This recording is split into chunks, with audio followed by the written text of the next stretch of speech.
asalaamaaleykum ñu ngi leen di nuyu bu baax di leen ziar di baalu ak Sénégal yi nga xamante ne bi ñoo ñuy seetaan di wax ni li taxoon ñu woote tey ndaje mi mooy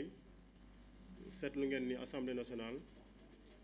ñeenti weer mi ngi woon nii mu tëjoon ay buntam loolu wéeruwul woon ci yoon ndax du yoon loolu la santaane ci doxalinu Assemblée nationale waaye yéen ay seede ngeen ni am na liggéey bu mucc ayib boo xamante ni député yi bokk ci coalition Yewwi Askan Wi ñu ngi ko doon dox ci biir Assemblée nationale di màndargaal li nga xam ne bii moom la leen yoon jox ci ay sañ-sañ ngir muy liggéey bi ñuy wax liggéeyu député bokk na ci sañ-sañ yooyu li ñu mën a wax initiative loi mooy am sañ-sañu tëgg fent tëralin boo xam tëralin yoon la boo xam bu génnee Sénégal yëpp dañ ciy tënku wala mu jubbanti wala mu dindi loi boo xam ne dem nañ ba gis ni loi bi amul njariñ wala day gaañ ñu mën koo dindi bokk na ci liggéey bi li ñuy wax contrôle de l'action du gouvernement maanaam mu saytu doxalin bi nga xamante ni bii moom la ñi muy votel budget ñi ñuy dénk suñu alal ci dans le cadre du pouvoir exécutif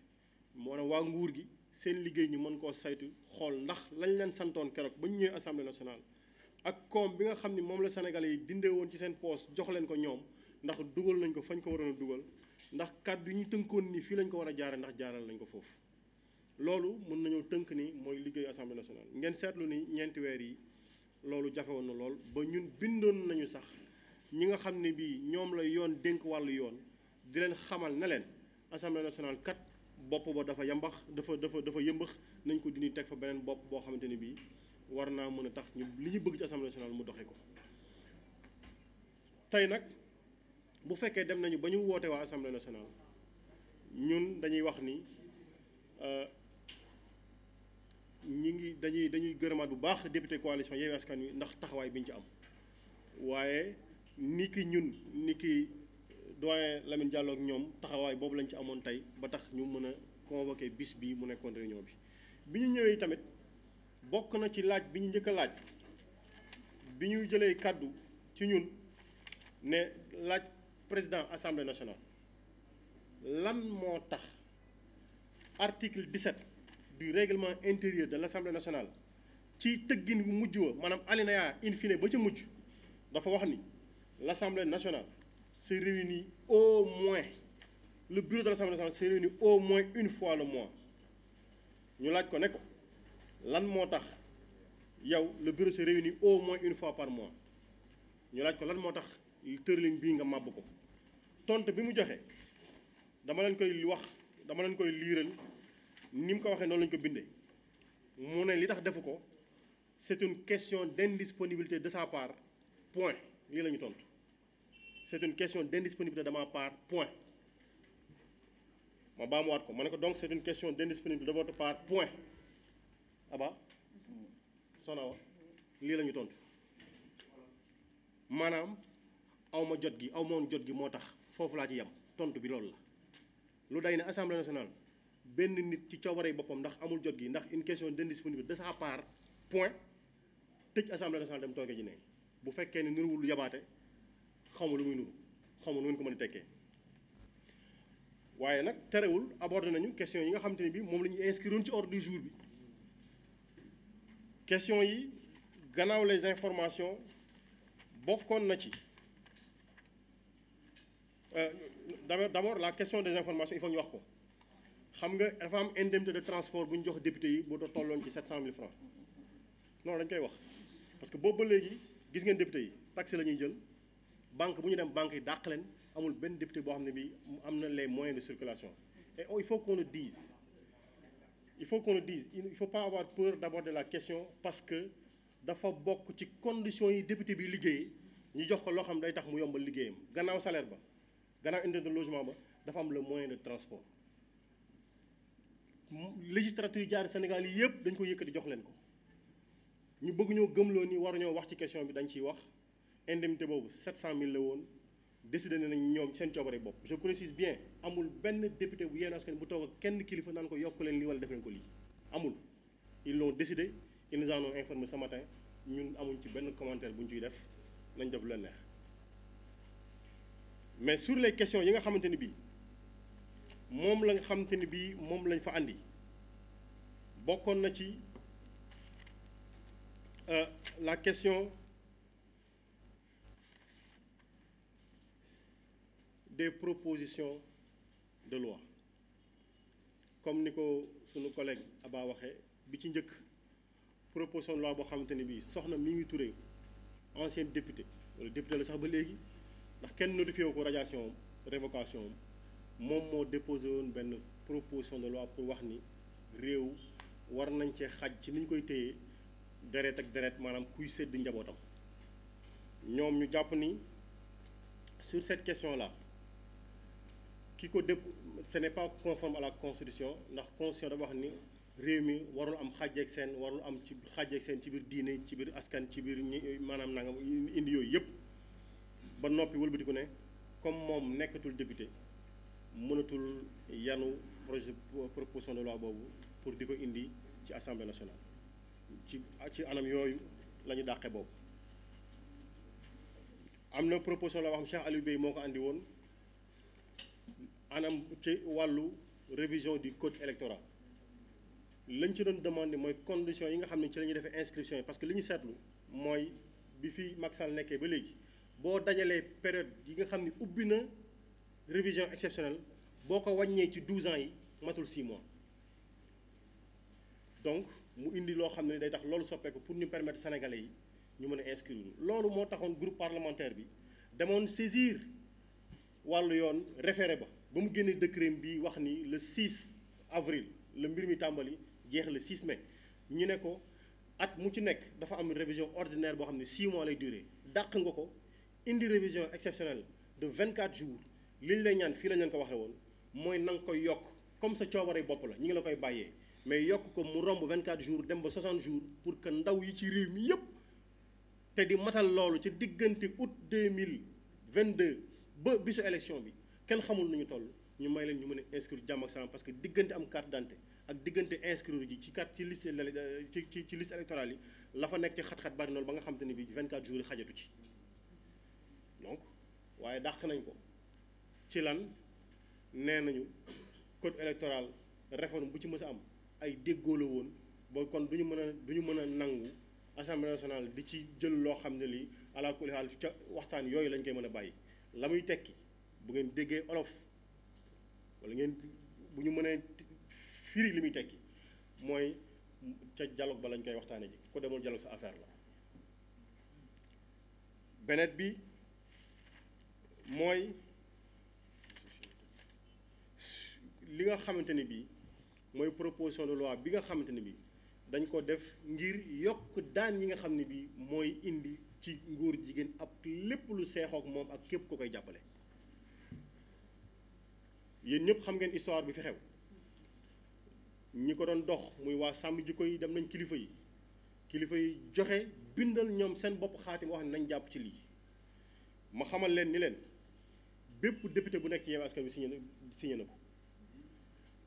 pour que ñu def la criminalisation de la loi de l'homosexualité lañ ñu tontu nag fii mooy am na fi loi boo xam ne bii 1900 la woon 60 moom indi woon na daan yi ñu ca doon teg muy acte contre nature waaye ñu wax leen ne leen acte contre nature am na une jurisprudence boo xam ne bii la muy tekki ak li ñu ko bëgg a tekkiloo fii du benn te ndax acte contre nature boo ko bëggee jël bëgg ko dugal ci biir ngóor jigéen léegi ñoom génne nañ ci ngóor jigéen maanaam ci àdduna bi wërngal këpp ba ñuy tënk ñoom di tekki lay wax ca baatu acte contre nature dañ cee génne bis ni ki tey lépp loo xam dafa jëm ci wàllu ngóor jigéen ak lu seexoo ak moom kon bu ñu bëggee wax ni loi ba fa nekkoon ma ngi koy dàq foofu di ko fa duma dañ ne déedéet li ñuy laaj mooy daan yi ñu ci doon teg nañ ko gën a dëgëral ndaxte li ñuy wut ci loi ou bien da nga koy yéegal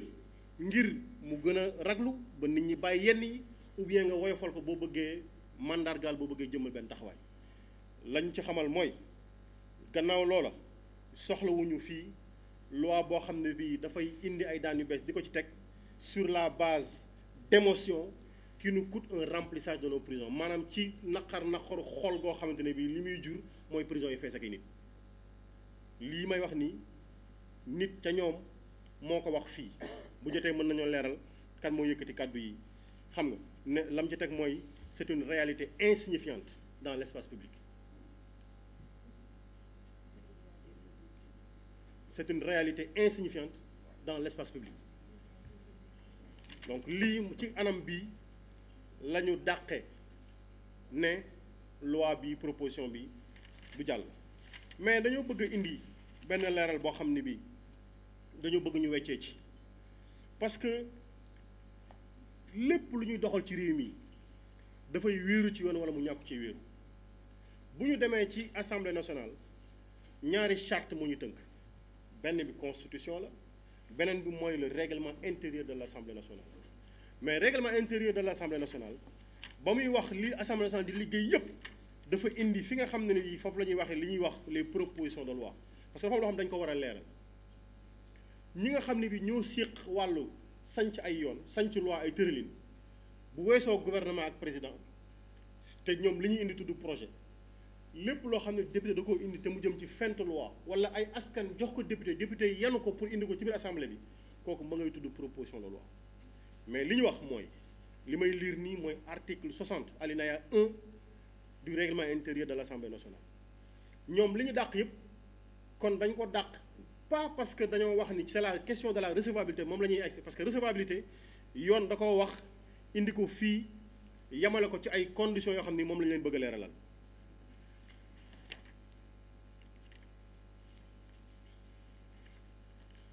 article 60 alinéa 6 dafa wax ni les propositions formulées par les députés ne sont recevables lorsque leur adoption ne sont pas recevables lorsque leur adoption aurait pour conséquence soit une diminution des ressources publiques, soit la création ou l'aggravation d'une charge publique, à moins que ces propositions ou amendements ne soient assortis de propositions de recettes compensatrices. li muy tekki mooy bépp député boo xam ne bii da ngaa indi sa xalaat ci proposition de loi tëralin yu yees ci réew mi wala soppalin ci tëralin yi nga xam ne moo nekk ci réew mi dañ ne nangu ko ñu waxtaane ko ci bureau assemblée nationale ma ngay dagan bu fekkee ni proposition de loi booba indiwul di wàññi koomu état wala muy indi ay bëgg-bëgg yu yees ci wàllum koom ci état wala bu fekkee ne da koy indi yow député bi ko proposé na nga wax état fan lay jëlee ci xaalis boobu proposition de loi sur l'homosexualité la question de la recevabilité wax leen ma fan lay indi lii nga xamante ni bii mooy la question de diminution de ressources wala création de charges nouvelles amut mais liñ ci seetlu ci yëpp mooy nii lañ ko dàqee foras dalu xëddeen te li ci lii mooy li ci les commissions d'enquête parlementaire ndax li tax commission d'enquête parlementaire di am kooku bu ñu demee ci article 48 lañ ko fay fekk commission d'enquête parlementaire ñun bu ñu la nee yow yaay député indi lañ la budget ministre bi ñëw na ne la sama budget 150 milliards la wala 60 milliards la wala 6 milliards la ñu werante fa wax fa lañ fay wax ñu ne nañu voté député yi ci ëpp ca ñoom voté ba ñu ne ministre bi jox nañ la 6 milliards yi nga doon laaj mais du ñu jël nit jox ko xaalis ne ko demal mu dem amatuñu topp lu ñu koy toppee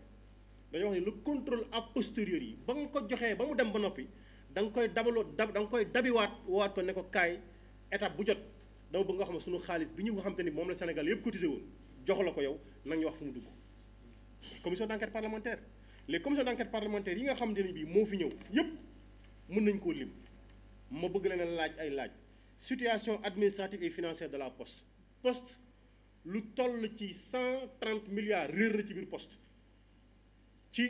depuis 2015 ba fi mu toll nii moo indi jafe-jafe poste yi waaw ñu ne nañ fa créer commission d'enquête parlementaire parce que loo xam ne lii état moo ko moom la comme état di fa dugg ba partenaires yi ñëwoon wax ni nañu considérer nañu xool ni poste mi kat dafa sa ngéem nañu xool lu ñu koy mën a dimbalee ba ñu war faa dugalaat xaalis loolu yoon la député yi wax Sénégalais yi ne dem nañu poste lañ doon wax ñun saytul nañ ko suñu bopp gis nañ ko ànd nañ ak ñoom ci solution yi ñuy proposé commission d'enquête loolu intérêt Sénégal yëpp la. beneen bi mooy contrat d'armement bi nga xamante ne bii moo fi indiwoon coow lu rëy li ay koo xamante ni kii képp kuy jënd arme dafa am ci ministère boo war a jaar ndax moom lañ dénk wàllu ngànnaay ci biir réew mi am ministère boo xam ne yoonam nekku ca budul waaba jiiba dem jël 45 milliards def ko ci contrat d'armement yi jox ko ñoo xamante ne ñi xam nañ ni seen liggéey mooy setul ci àdduna ba ñëpp xamee leen ko ba ñu leen di wër ci seen i dëkk ak yeneen dëkk ndax njombe ñu def ci wàllu armement ñu dem dugal fa 45 milliards mais loolu bu dee suñu 45 milliards la te yow ak man ak keneen ak ku ñuy seetaan ñoom ñoo cotisé woon ba loolu dem bëgg nañoo xam suñu xaalis lan moo tax nit jël ko dugal ko ci anam boo xam ne war ko foog dugal kooku baax na wala baaxul. ñu dolli ci beneen xam nga nit buy dugal fii dafa am lu ñuy wax les déclarations d'importation de produits alimentaires mooy DIPAS yi ci wàllu importation de sucre am na ci loo xamante ne bii kon am na saytu bu ñu ci waroon def ngir indi ci ay leeral ci par rapport ak ñoo xam ne dañ leen koo jox ci conditions yoo xamante ni bii jàpp nañ ni war nañ cee mën a indi saytu buy tax ñu teg ko ci woon war naa leer warta leer ma indi la beneen mbànd yi nekk fii ci Bargny dañu fay toggee këriñ gi ngir mu indi courant ñun ñëpp seetlu nañu ni fan yii passé njëgum courant yokk na njëgum carburant yokk na te ñun ñu ne am nañ mbànd moo xam ne mën naa togg loo xam ne dina dugg ci courant bi xëy na mën na ko yombal waaw bu fekkee ni Senelec dafa signé benn contrat ak lu ñuy wax la compagnie d'électricité du Sénégal du noonu la am waaw bu loolu bu amee te ñun ñu wëlbati ko ne dañoo am problème mu courant wala dafa cher wala nangam mais yoon la ñu dem fañ koy toggee xool ndax togg ba bu fekkee ni fàttewuñu tamit ne askan wa dëkk foofu ñoom xeex nañ loolu ba sonn ne lam leen a jural ci ay jàngoro ak ay tolof-tolof doon na loo xam ne lii war nañ fa mën a dem pour xam ni mu demee commission d'enquête parlementaire jaadu na wala jaaduwul ma dolli ci beneen ñu wax ni building administratif bii xam naa ni moom mook second mandat bi ñooy jeexandoo ndax koo xam ne kii da nga fal ba nga faloo nga tàmbalee tabax mënut a yegg jàpp nañu ni février 2024 construction bi dina jeex mais en tout état de cause bu ñu tollee noonu ci ay xat yu baree bari lii mënta set mënta leer te xaalis du ci dugg saa su ne te muy suñu xaalis itamit mais am nañu sañ-sañu wax ni war nañoo def commission d'enquête parlementaire parce que liggéey la boo xam ne bi yoon moo jël may ko député ne demal nga leeral askan mi fi seen alal dugg demal nga leeral ay loo xam ne ay laajte la ñoom yu ñuy laajte seen bopp yi te setul kon jàpp nañu ni loolu war nañu ko mën a def ñu waxoon ñu ne kër yi ba ñu fi ñëwee dóor dàq bi ñu doon dóor dàq nit ñi jiiñ leen tuumaal leen xaxar leen yàq seen der def nangam jëli nañ ci 200 millions 200 milliards nag kenn du ko jël di ko def ci kalpe bu fekkee ne alalu Sénégal la dafa am fu muy jaar dugg ci budget ñëpp seede ne dugg na ci budget bi nga mën koo lire gis nañ ko tase dañ doon wax ni nañ ci def saytu bi tax ñu xam 200 milliards yi fan la dugg ci biir Sénégal ci dënnu kan la dugg ci gémmiñu kan wala ci ban caisse du trésor waaw loolu jaar na wala jaaruwul beneen bi ligne de crédit bi nga xamante ne bii moom la ñu ubbil waa jooju ñuy wax Gabi Perez te ñu joxoon ko fi ci weccoo boo xamante ne bii ligne de crédit de 196 milliards de francs ñu jox ko fi suuf soo xam ne fi dañu ko jox li ñuy wax bail emphytéotique mooy mën ngaa samp fii say tabax juróom fukki at yii di ñëw def ci lu la neex luyal nangam defal ci condition yoo xamante ni bii leerul ci fi ñu koy fañ leen koy defloo ñu jàppoon ni suuf la soo xam ne fii au commandant de la gendarmerie nationale ñoo fa sampoon seen i tànk loolu war naa indi jaaxle jaadu nañu seet ko wala waruñu koo seet ak sur les licences de pêche yi nga xam ne bii suñu collègue Aba indi la ko leer waaye yii yëpp bu fekkee ni dañoo taxaw ne nañ ci def ay commission d'enquête parlementaire te li ma wax nii nag dafa am yoo xamante ni doyen Lamine Diallo Mamadou Lamine Diallo am na liggéey bu am solo boo xam ne yu bare ci yi may wax nii da ko ciy bind ni koy Guy Marius Sagna Abass Fall Birame Souleye wala ñeneen noonu lañ ci taxawee ñëpp taxaw ci waaye lii mënut a nekk mbirum parparloo mais nanguwuñ ci benn yëpp lañu dàq forage dallu xëddeen 7 contre 9 9 ci 9 ya ca ñoom ca ñoo toogoon kenn bëggul commission d'enquête waaw bu dee nekk dañoo nekk ci réew tey joxe suñu xaalis te saa yi soo ne kaa ñu leeral ñëpp gëmm seen i ba taf seen i nopp tëj seen gémmiñ moom xam naa ni kon dara du fi leere bi ci nag di mujj mooy wax nañu ci question orales yi ak les questions au gouvernement delloo nañu les présidents de groupe ñu toog waxtaan ci seen biir pour tëral charte yi nga xamante ni bii question ya fa daje noonu lañu ko war a séddalee ngir ministre yi ñëw tontu ci ngir askan bi am lu koy leer ci wàllu boobu kooku jàpp nañu ne mardi ci lañ ci war a daje pour wax ci bi ci mujjoon di la haute cour de justice ndax dafa am résolution bu ñu génnoon wax ni ci Covid bi milliards yu bari ñu dugaloon ci ministères yi ñu koy jënd ay petit fleur wala ñu koy jënd singom wala tàngal mant nañ ko leeral waaye képp koo xam ne ki njort nañu ni sa loxo laal na ci lii lu dañuy tarfatal ay ni na nga ñëw wuy ci kanam haute cour de justice ndax haute cour de justice nag mooy ki nga xam ne bi moom la ci Sénégal gii ñu may mu mën a àtte koo xam ne kii ministre la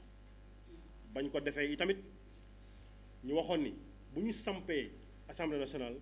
bu ñu ko xasee ba samp rek weer wa cay topp war nañu installer haute cour de justice boobu gis ngeen Guy Marius Sagna xaxar na ci bay bëgg a dee fi mu toll nii boo ko seetee dafa wax ba ngaami ceene kenn faalewu ko ñun tamit jàppale nañ ko ëf nañ ba sonn kenn faalewuñu waaw léegi nag jàpp nañ ne war nañ koo samp mais résolution boobu bi ñu ca indi woon ci wàllu haute cour de justice pour que ministre yi nga xam ne seen loxo dafa laale ci lii ñu mën leen a atte dañ koo dàqani ba ñu samp haute cour de justice parce que haute cour de justice dafa am composition 8 députés ñoo koy composé 8 suppléants la ñuy doon premier président de la cour suprême moo koy présider donc dañuy jël dellowaat 8 yii ci quotient ba ñuy wax quotient ba ñuy déterminer pour calculer groupe parlementaire bu nekk ñaata nga ciy mën a am kon loolu aussi dellowaat nañ ko groupe yi danañ ci waxtaan mais bu ngeen gisee ñu woote jotaay bi lii lañ waxoon ni danañ ko andi weccee kook yéen comme ñun ba ñu amee ay jaaxle dañ leen a woo ngeen jàllale leen suñu kaddu bu ñu ooxee nañu kaay leen ñu wax ca la ngeen doon jàmbat danañ ko dellusiwaat ci yéen jaarale ko ci yéen ngeen mën ñu ko dugalal ci noppi sénégalais yi ñu xam ni ñun de suñu taxawaay weesuwul ci bëgg rek loo xam ne ni lañ ñu sant ñu doxal ko nam ci waree du ñàkk nag njuumte am ndax ay jaam yàlla lañ kese nañ mais bëgg nañu mu leer ci sénégalais yi ne defar dong moo ñu tax a jóg ngeen baal ñu àq salaamaaleykum wa rahmatullah. Merci. Bonsoir messieurs, dames. Nous vous remercions pour cette mobilisation et nous excusons pour ce retard qui est inhérent au déplacement de l'Assemblée à ici. Comme l'a si bien dit dans son introduction l'honorable député Ayib Daffé, enfin, le président de l'Assemblée a convoqué aujourd'hui une réunion du bureau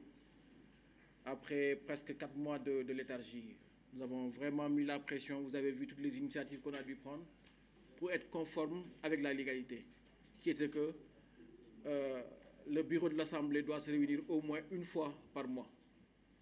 Bien entendu, lorsque la réunion a commencé, la première chose que nous avons dû faire, c'est d'interpeller le président sur le fait qu'il n'y ait pas eu de travaux depuis 4 mois et que lui-même n'ait pas convoqué le bureau depuis lors. Sa réponse a été simplement de nous dire que c'est un problème de calendrier, point, et que nous devions nous en tenir à cela. Donc, il n'a pas eu le temps de le faire ou son agenda était trop chargé. En tout cas, nous n'avons pas d'autres explications. Et ce qui est assez déplorable, puisque je pense qu'on sait tous qu'il y a largement les moyens de réunir l'Assemblée. Je pense que pour un président, l'agenda de l'Assemblée est prioritaire sur un calendrier, quel que soit son calendrier personnel ou son calendrier politique. Et cette réponse nous a à la limite choqués, mais c'est la réponse qu'on nous a servi. Et nous sommes entrés dans le cœur des débats en fonction de l'ordre du jour. Le groupe parlementaire Yewwi Askan Wi avait demandé, à la suite du rapport de la Cour des comptes sur la Covid-19, que l'Assemblée se mette aux normes, c'est-à-dire la mise en place de la Haute Cour de justice. Le bureau de l'Assemblée a validé cette demande et à l'insistance de notre groupe politique APE, dès la prochaine session, sur proposition des groupes parlementaires, la Haute Cour de justice sera mise en place. Ce qui fait que le point que nous avions, la proposition de résolution que nous avions faite portant mise en accusation de certains ministres épinglés par le rapport de la Cour des comptes attendra la mise en place de la Haute Cour de justice qui ne devrait pas tarder. Nous avions aussi une autre résolution qui visait l'arrêt des poursuites contre nos camarades, contre nos collègues Massata Samb et Mamadou Niang. Bien entendu, lorsque nous avions déposé cette résolution, c'était quand il y a eu le conflit et l'objectif qu'on avait, c'est d'arrêter les poursuites. Aujourd'hui, ils sont encore en prison. Le fait que l'Assemblée puisse adopter ce texte-là permettra à nos camarades de sortir de prison et de continuer leur mandat parlementaire, puisque nous sommes tous d'accord que déjà qu'ils payent un prix trop cher pour une algarade en député. Et au cours même de nos discussions, nous avons rappelé ce n'est pas la première fois qu'il y a des bagarres à l'Assemblée, et on nous a répondu que c'est des bagarres entre hommes. Donc les hommes peuvent se battre, mais quand un homme répond à la provocation, il ne peut pas se battre. Maintenant, nous sommes en train de discuter, d'échanger, et nous ne désespérons pas de voir l'Assemblée nationale arriver à adopter cette résolution-là qui arrêtera l'ensemble des poursuites contre nos collègues députés. Nous avions sur la table plusieurs propositions de loi. Et vous savez que, en vertu de l'article 60 de notre règlement intérieur, le bureau de l'Assemblée nationale statue sur la recevabilité des propositions de loi. Les critères ne sont pas énumérés, mais on peut les comprendre en lisant les alinéas de l'article 60. C'est déposé par un député, ça n'augmente pas les charges de l'État, ça ne grève pas les recettes, ainsi de suite, ainsi de suite. Mais malheureusement, aujourd'hui, on a constaté un fait inédit, qui est qu'on avait carrément un commentaire politique des propositions de loi, et les propositions de loi étaient rejetées en fonction de l'objectif qu'ils avaient. La première proposition de loi qu'on a traitée, c'est celle qui a été faite par l'honorable député Aminata Touré, dite Mimi, qui portait sur la limitation de l'exercice des fonctions et des responsabilités dans les institutions de la République en rapport avec l'existence de liens familiaux avec le président de la République. Le débat qu'il y a eu, c'était que, d'abord, ils nous ont dit que le texte était irrecevable parce que ce n'est pas conforme à la Constitution, avant de nous dire que le texte ne sera pas recevable parce que Mimi Touré n'est plus député à l'Assemblée. On leur a dit que ça ne suffisait pas puisqu'un député peut déposer un texte, être malade ou être absent, ainsi de suite. Ils nous ont dit qu'en l'espèce, même si le texte passe en plénière, Mme Mimi Touré ne sera pas là pour plaider le texte. Donc ce qui fait qu'au vu de ces raisons-là, la proposition de loi de Mme Mimi Touré ne sera pas recevable. Il y avait la proposition de loi faite par l'honorable député Cheikh Aliou Bey et qui portait sur la modification du code électoral, notamment sur les aspects liés à l'inscription, à la période d'inscription, c'est-à-dire les révisions ordinaires. Les commentaires qu'on a eus, c'est qu'ils considèrent que même si le texte est recevable, il remplit tous les critères, il ne passera pas, c'est-à-dire il ne sera pas soumis au président de la République, tout simplement parce qu'ils considèrent que toutes les réformes électorales qu'il y a eu dans ce pays ont été faites de manière consensuelle. Le code lui-même est un code consensuel. Donc, l'Assemblée ne peut pas adopter ou endosser de réforme du code électoral sans qu'il y ait un débat ou un dialogue entre les acteurs politiques. Ce qui est assez incompréhensible, puisque je rappelle que le rôle du bureau de l'Assemblée, c'est simplement d'analyser la recevabilité du texte et de poursuivre la procédure. Il n'appartient pas à l'Assemblée d'avoir une lecture politique ou d'avoir des considérations. À partir du moment où le texte est recevable, l'Assemblée doit conduire la procédure. Mais cette proposition de loi-là, en l'espèce, a été aussi déclarée irrecevable. Et enfin, il y avait la proposition de loi concernant la criminalisation de l'homosexualité au Sénégal. Vous savez que c'est un débat qu'on a depuis plusieurs années et que l'association And Samm Jikko Yi avait fait le travail de plaidoyer nécessaire, avait rencontré l'ensemble du groupe parlementaire pour qu'on puisse améliorer la loi de 1966 et d'avoir une loi qui, en tout cas, qualifie ce qu'on appelle d'acte contre nature. Cette loi-là aussi a été déclarée irrecevable après vote par les membres de Benno Bokk Yakaar, parce qu'ils considèrent que cette loi n'apporte rien au débat public, que c'est une valeur ajoutée insignifiante et que faire preuve de sagesse, ce n'est pas d'envoyer les gens ou de criminaliser. On a même fait un parallélisme entre la loi Latif Gueye qui a permis de criminaliser l'usage de drogue, et qui fait qu'aujourd'hui, qui selon leur considération n'a fait que remplir les prisons. Aujourd'hui, ils considèrent que le sort de cette loi-là est la même et que si on doit voter cette loi-là, elle n'aura aucun impact. Au contraire, ce n'est ni courageux, ni pertinent, au vu de la situation sociale du pays, de voter une loi portant criminalisation de l'homosexualité. Donc cette loi-là aussi a été déclarée irrecevable après un vote comme on l'a fait pour tous les autres textes et qui fait qu'aujourd'hui, que les Sénégalais et l'association And Samm Jikko Yi considèrent que le texte portant criminalisation de l'homosexualité a été rejeté par la majorité mécanique de Benno Bokk Yakaar. Nous nous sommes ensuite penchés sur les demandes de commission d'enquête. Vous savez, il est important quand il y a des débats publics, quand il y a des scandales ou autres qui interpellent, qui percutent les Sénégalais, que l'Assemblée puisse s'en saisir à travers une commission d'enquête pour pouvoir dire la vérité aux Sénégalais. Et il y en avait plusieurs sur la table. La première qu'on avait, c'était le fameux contrat de 45 milliards pour l'acquisition en âme du ministère de l'Environnement, qui a été signé par M. Abdoulaye Daouda Diallo et M. Abdou Karim Sall. Il était important pour nous, et on l'a défendu, que l'interrogation, les mois que cela suscitait au niveau de l'opinion, était important qu'on puisse en débattre et que le ministre vienne s'expliquer. S'il considère que ce contrat est en bonne et due forme et c'est un besoin avéré du pays, l'expliquer aux Sénégalais. Mais malheureusement, on nous a demandé de passer automatiquement au vote et l'Assemblée considère qu'il n'y a pas nécessité de faire une commission d'enquête sur ce contrat en amont. Il y avait la proposition de résolution pour une commission d'enquête parlementaire déposée par l'honorable député Mamadou Lamine Diallo et qui portait sur le building administratif. Vous savez, ce building-là, au départ, on nous avait dit que c'était une rénovation qui allait coûter 17 milliards. Au finish, les travaux ont coûté plus de 50 milliards.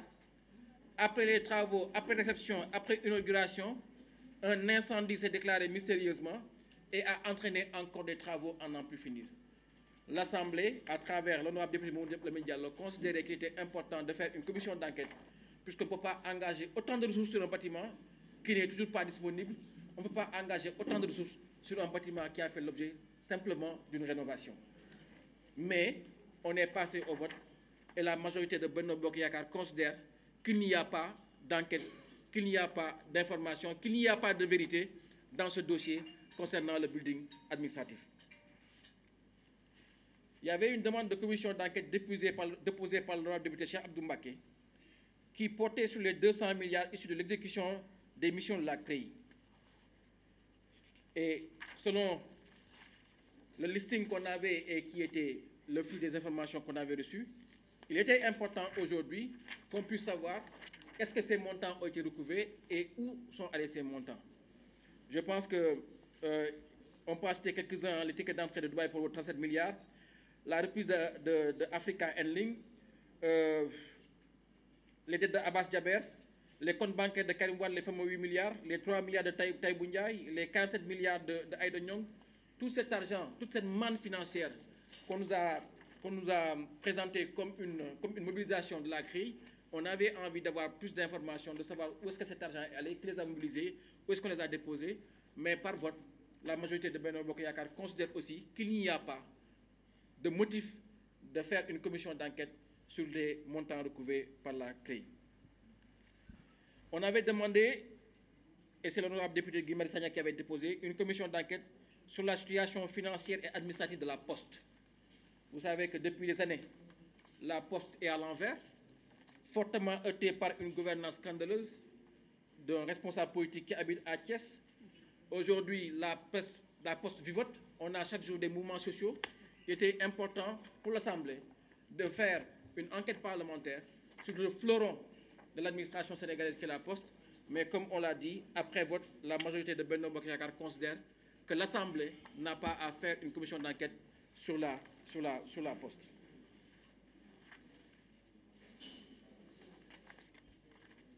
L'honorable député Mamadou Lamine Diallo avait aussi déposé une demande de commission d'enquête parlementaire sur la pêche, en partant bien sûr du livre de M. Cheikh Yérim Seck. M. Cheikh Yérim Seck avait fait état de scandale, d'une démarche qui avait permis de contourner les licences de pêche. Ceux qui ont lu le livre ont pu noter que de plus en plus, les bateaux n'ont plus besoin de licence de pêche. Il y a des bateaux qui ont des licences de pêche et qui sont en train de piller nos eaux. Mais il y a aussi des bateaux qui ont été, par une mécanique administrative, identifiés ou nationalisés. Et l'avantage, c'est qu'ils ont accès à des espèces qui sont interdites par les licences de pêche. Ce qui fait qu'aujourd'hui, des espèces qui étaient dédiées à la nutrition des Sénégalais, comme les yeboy autres, ont tendance à disparaître. Puisque cette démarche de nationalisation permet à ces bateaux-là d'avoir accès à nos eaux et de pêcher n'importe quelle espèce. Il était important, au vu de la situation qu'on avait, et c'était d'autant plus pertinent, puisque vous avez vu aujourd'hui ce qu'on a vu entre les pêcheurs de Kayar et de Gendar et de Mboro, et qui sont des signaux qui nous montrent que c'est un secteur qui est profondément en crise. Et c'est un secteur qui, en termes d'emploi, polarise plus d'1 million de personnes dans ce pays-là. 600 000 actifs et tout ce qu'on a autour en termes de transformatisme et ainsi de commerce, ainsi de suite. Donc c'est un secteur important pour notre économie qui est fortement impacté, mais malheureusement l'Assemblée n'aura pas la possibilité d'avoir la vérité sur ces licences de pêche-là, d'avoir la vérité sur ces bateaux battant pavillon sénégalais, parce que la majorité mécanique de Benno Bokk Yakaar, par vote, considère qu'on ne peut pas aller plus loin sur cette problématique-là. Il y avait une autre, toujours dans le même prolongement. Je pense que vous aussi, comme tout le monde, nous avons pu lire le livre de Cheikh Yérim Seck qui avait fait état de scandales sans nom dans le domaine de l'énergie, avec surtout la centrale à charbon de Bargny, gérée par la CS en contrat avec la Sénélec. Et ces propos étaient vraiment dignes étaient inacceptables, puisque les preuves étaient là flagrantes avec des factures et tout. Et l'affirmation était là claire. Nous avons voté un budget où on nous a dit que dans ce budget-là, il y a plus de 600 milliards d'efforts pour appuyer les Sénégalais. En nous disant qu'avec ces 300 milliards, surtout dans le secteur de l'énergie, on n'aurait pas à augmenter le prix du carburant et que cela permettrait aux Sénégalais de pouvoir amortir le choc de la hausse des prix des denrées de première nécessité. Dès qu'on a voté le budget en décembre, je pense que c'est au mois de janvier que le prix du super a augmenté. Et aujourd'hui, après les déclarations de M. Yérim Seck, il était important qu'on puisse avoir une commission d'enquête parlementaire pour savoir qu'en est-il de ce contrat, puisque ces affirmations sont claires. Si on arrive à évaluer les impacts de ce contrat-là, il est bien évident que l'État n'avait pas besoin de mettre 300 milliards dans l'énergie, puisque les détournements dans ce secteur-là peuvent largement compenser ses besoins financiers. Mais après vote, on a considéré qu'il n'y avait pas à aller plus loin et à faire une commission d'enquête parlementaire. Il y avait aussi une commission d'enquête parlementaire sur les DIPAS, c'est-à-dire les autorisations d'importation de produits alimentaires qui sont faites à certains entrepreneurs sénégalais, notamment sur la question du sucre. C'était très important pour nous, puisqu'on a commencé tout un travail sur la question de la viabilité des prix en analysant toutes les structures de coûts. Là aussi, on s'est heurté à un mur. Il n'y aura pas de commission d'enquête parlementaire sur cela. Et enfin, il y avait toujours une autre demande de commission d'enquête parlementaire sur le matériel militaire avec le courtisan israélien. Je pense que j'en ai déjà fait état. Donc, toutes les propositions de loi qui ont été faites par l'opposition ont été rejetées. Toutes les demandes de commission d'enquête parlementaire ont été rejetées. Donc, ce qui fait qu'aujourd'hui, on peut considérer que c'est vraiment notre rôle de contrôle de l'action gouvernementale qui a été bloqué et qu'aujourd'hui, véritablement, l'Assemblée ne devra se contenter de quelques questions orales, questions écrites ou de questions d'actualité, puisque le code de conduite qui devait être déterminé aujourd'hui a été renvoyé à la réunion des présidents de groupes parlementaires. Mais notons et retenons que le cœur de l'action parlementaire, qui est le contrôle de l'action du gouvernement, n'aura pas sa réalité dans cette législature-là. En tout cas, Benno Bokk Yakaar n'est pas enclin à débattre, n'est pas enclin à parler des dossiers, n'est pas enclin à informer les Sénégalais sur les sujets qui les importent, qui les intéressent, et comme vous l'avez vu, qui ont été déposés par les députés. Notre intégration a été beaucoup plus forte, puisque